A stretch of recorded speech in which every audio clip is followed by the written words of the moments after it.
The purpose of today's presentation is we have two teams of MBA students in the GSB 503 class who have engaged in a tremendous amount of depth in research related to the potential for commercialization of intellectual property here at Cal Poly.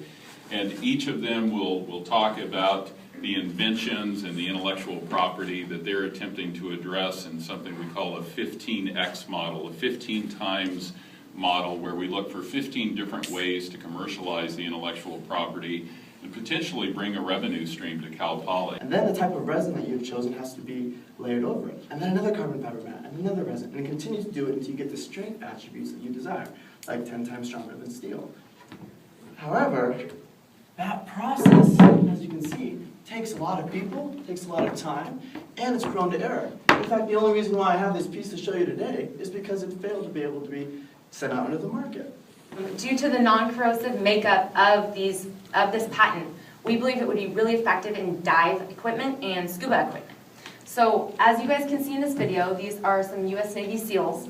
And just to give you guys a frame of reference, I'm going to give you some of the average tank weights for the U.S. market today.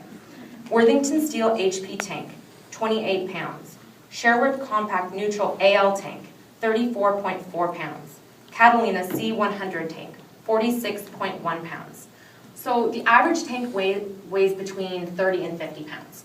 Now, as you guys can see, they're carrying tons of other equipment on top of a 30 to 50 pound tank.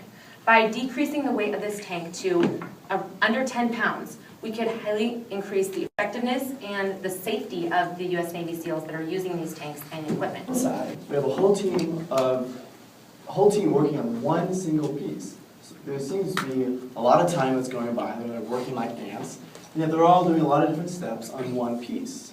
And on the other side, I've got one huge machine, and I've got one guy, seems pretty relaxed, just kind of putting some numbers in. I think he could probably be eating a donut while he's doing this.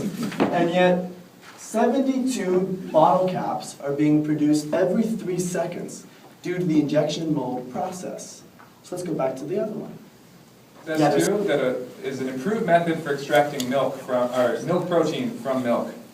So to tell you a little bit more, introducing you to this topic, Dejang. Hello. So, as Bradford mentioned, we wanted to highlight some of the differences between our intellectual property and the previous teams. Their team, the inventor has filed for a formal patent, which means they were required to disclose all parts of the process to the public. And because of that, they were granted a 20-year period of protection against infringers.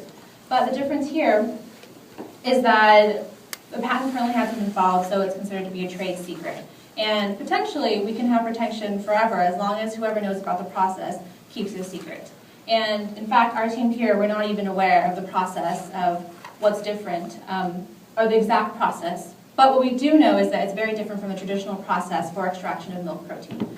With the traditional process, there's a lot of heat that's used to dry out the protein from the milk. And because of that, there's a lot more energy that's used, and which can make it more expensive. And also, if there's too much heat that's used, it can also damage the protein as well.